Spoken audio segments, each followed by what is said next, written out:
It made me feel good about it, even though I knew I was going to miss him. And, you know, I definitely, at that age in your life, at that very critical time in your life, you need your father figure. But, you know, it was his choice to make. Everyone seemed to be happy with where things were going, and so I accepted it. Believing, you know, that I was going to see him again. Believing even that, you know, he would return to us eventually. You know, and he left.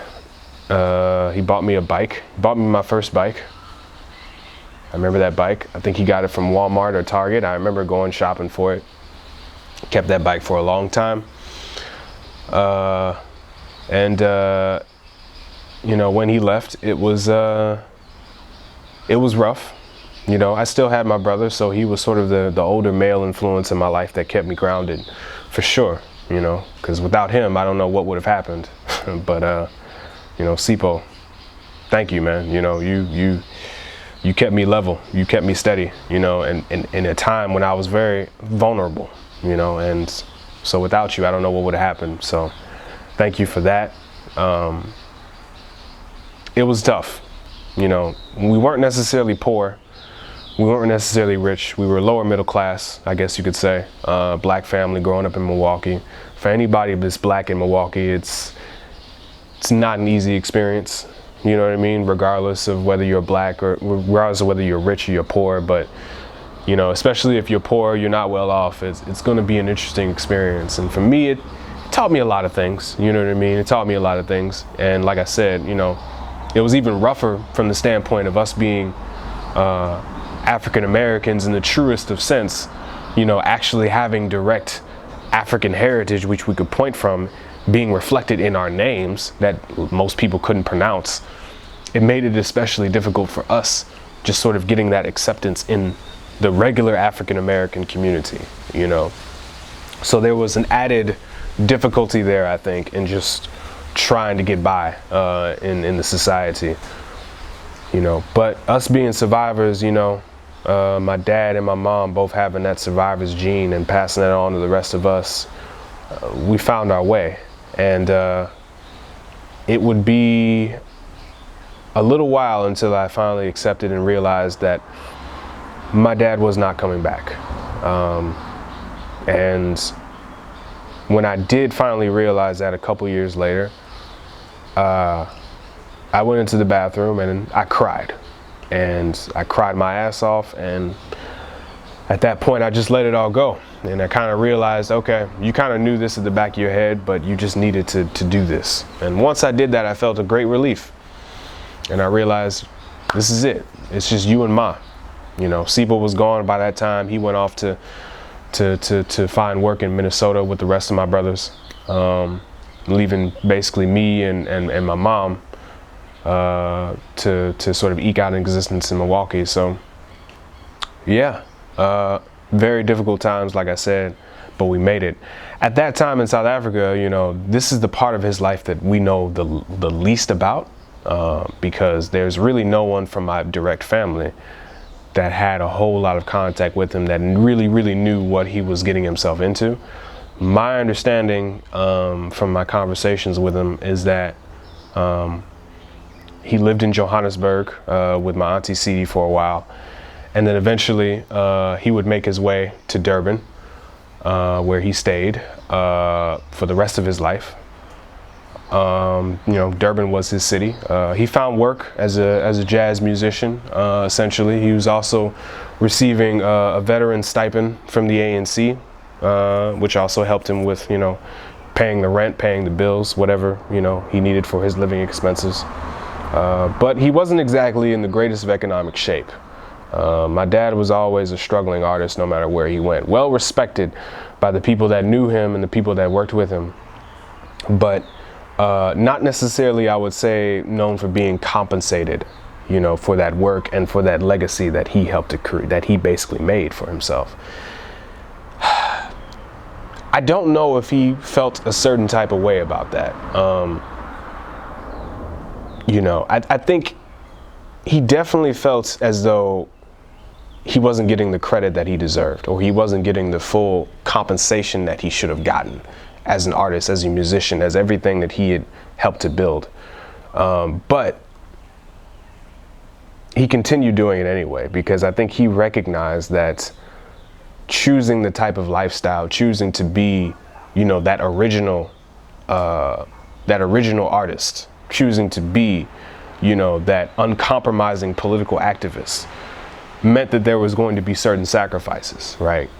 And the sacrifice in his case was he's going to have to struggle a little bit harder than just the regular person that's just trying to find a way to make a living in this world. And so he was okay with that. You know, he made peace with that, even though he doesn't necessarily like it. He pursued, he struggled forward. He continued to do his thing. He continued to make his music. He continued to work hard each and every single day, regardless, because that's just the spirit that exists within him. And so, yeah, I think we all kind of knew that he wasn't getting his fair due. He wasn't getting his fair shake, you know, and he was taken advantage of by, you know, a lot of different people, both in bigger positions of power and lower positions of power, some people in his own family, you know. But regardless of that, he continued to always be true to himself. He continued to treat people with respect and fairness. I can say that for a fact. You know, I've never witnessed him being, you know, manipulative or exploitative of anybody. You know, he might have been harsh, you know, with us in particular, you know, with his children, sure. He could be a very, very stern individual when he wanted to be, when he felt, you know, that something wasn't being done that he told us to do. You know, he could be very, very much a disciplinarian in that sense. But you understood it was because he cared, and it wasn't coming out of a place of trying to take advantage of anybody. I don't think he ever wanted to do that. I never witnessed him ever try to do that to anybody. You know, he was always just trying to be as gracious and as giving and as hardworking as he possibly could, you know. And I think people gravitated to that. They loved that about him. You know, they loved that spirit about him, you know, and his ability to just make friends with any old person on the street. I mean, literally, we could not walk down the street in Durban or any city that he really lived in and not meet at least one person, you know, that he knew, that he hadn't seen from years ago. I mean, that was just his personality, which was kind of interesting because sometimes he would recluse himself. You know, I remember some of those years in Milwaukee when we had an attic in the basement, and he would basically make that attic his home, his second home. And he would spend, I would say, the majority of his time just staying up there by himself, working on his music, making paper clippings and saving these articles that he thought was interesting. He would spend hours, I would say like the majority of his day, just doing that by himself. So to a certain extent, he was a recluse, but at the same time, he had this interesting ability to connect with people and to also be outgoing and be a social butterfly for all intents and purposes. And just, it was kind of incredible just to see that juxtaposition between, you know, social recluse, bordering on some sort of social anxiety, and on the other hand, social butterfly, you know, and depending on what time of day or depending on the week or the time of the month, you know what I mean? You could get either one of those or both, you know. So an amazing human being, a scientist, you know, an artist, an innovator, a pioneer of so many different genres, of so many different ways of thinking, just a living example of what you can do when you apply your mind to something. You know, you have nothing else in the world, no resources to work off of, anything but your mind. You know what I mean? And he created some of the most amazing, innovative pieces of art the world has ever seen just using his brain. It's a legacy that I will never forget. I know that, you know, thousands of people all across the world who loved and adored his art will never forget. And of course, by no means was he a perfect human being. No one is. But in his imperfection and in his striving for perfection, again, he showed us an example again of what is possible when you put your mind to do something and to accomplish something, regardless of what the chances are of you actually accomplishing it. And seeing the results of it, obviously, I mean, I think we can all say that it was well worth it. So to wrap things up, he came back to South Africa, we stayed back in America, and I think back in 2008, when I graduated high school, was when I got my opportunity to see him after, at that time, it had been about 10 years. About 10 years since I had seen him. Me and Pt.2 both got our opportunity to go together to see him. At that time, he was diagnosed with Parkinson's disease. And so it was especially important for us to be there, you know, to check on him and his condition. He greeted us at the airport of Durban with two women. I refrained from calling them mistresses because I don't exactly know who they were or what their role was in his life or how he really met them even. But two women, basically. One was a warden of a prison, I forget the name of it now, and another one was a teacher, if I remember correctly.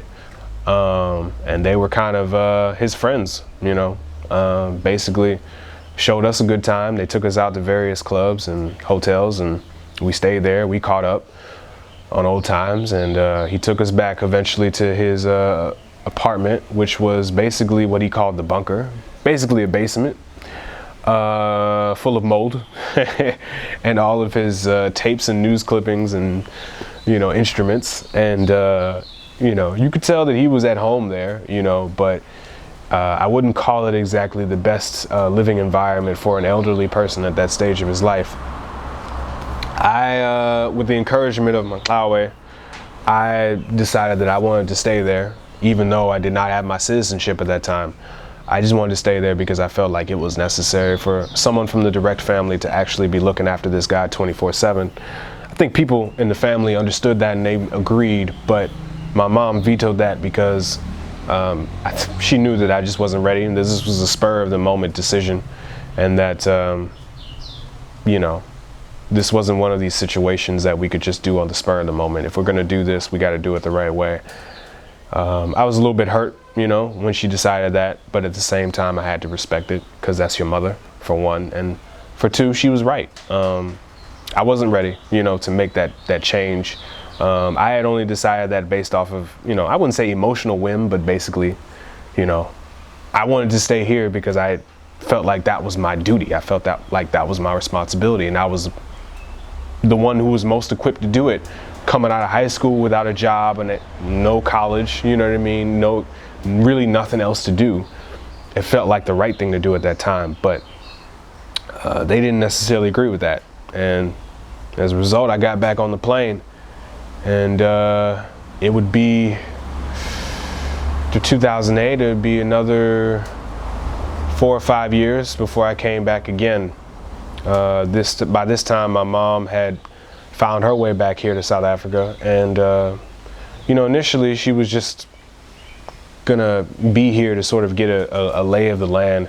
She actually wanted to go back and live in Ghana, where, you know, there's a lot more of, you would say, expats, American expats living in Ghana. So she was eventually gonna actually come back to Ghana, somewhere in West Africa, to start her expat American life there. But I think seeing the condition of my father, she decided that she needed to stay here instead, and you know, help take care of him. And you know, somehow, some way, they came back together. You know, after, you know, they never got divorced, but, you know, like I said, in '98 they separated. So they had been separated for, you know, at that point 12, 13 years. You know, and my mother always told me I will never ever go back to him. He wants to have me back again. He wants me to come back and be with him again and be his wife, but that's never going to happen. She would constantly tell me this, and I would believe her, because usually when my mom was adamant about something, she meant it and she was for real. So, you know, I always never ever thought, you know, okay, they're just married for legal purposes, but, you know, economic reasons, but they'll never come back together because, you know, clearly they can't, you know, or clearly my mom can't stand him. And, you know, that's her prerogative, you know what I'm saying? But so much to our shock, you know, they came back together, and a lot of it probably had to do with his disease, but I think some of it also had to do with the fact that, you know, the parent of your children, regardless of whether you're the wife or the husband, there's a certain love that just never disappears, that never goes away. And that love clearly never went anywhere, and it changes, you know, to a certain extent, but it was always there. And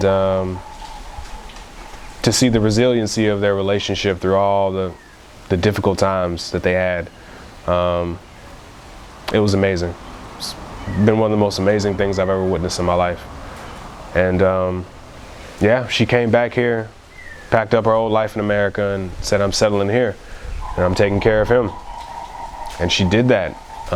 She did that for the better half of almost a decade, 7-8 years, just being a full-time caregiver, watching him through his best moments and his worst moments, the countless sleepless nights, the, you know, standing him up, the bathing, you know, every day, bathing him, you know, cleaning him, changing his diapers. It was a full-time job unlike anything you could ever imagine, that affects you on a physical and mentally and spiritually in every single way. And so I just want to personally thank her, you know, for sacrificing so much of her life to do that. You know, eventually I was able to come back here myself and help with that on a couple different occasions. I came back for the second time to South Africa in 2012. Stayed for about a couple years, went back to America to find work. Then, you know, got someone to replace me in my caregiving duties, assisting her as the head nurse, essentially. And then I came back to South Africa the second time, which is my current stay. Early this year, 2019, January. And like I said, shortly after that, you know, about 6 months after that, 5-6 months after that, he finally made his transition. So I guess I came back in the nick of time. All that to say, just to wrap it up, it's been difficult. You know, I've been meaning to make this video for a while. Obviously, it took me quite some time to actually work up the nerve to make this video, but I can say at this point in the grieving process that I have acknowledged that he is gone. You know, it was no surprise. Thankfully, we knew that this was happening, so we had plenty of time to prepare ourselves as a family for what this meant. And so I think that assisted a lot in just making the grievance process a little bit smoother. You know, I processed the fact that he's gone, that he is not coming back, and that I will forever have to deal with that. You know, it's never really going to go anywhere. You're always going to feel some sense of sadness or some sense of yourself being deceased along with this person. You know, I feel like a part of me went down with him in a certain sense, but at the same time, you know, that death also gives chance for rebirth. It gives chance for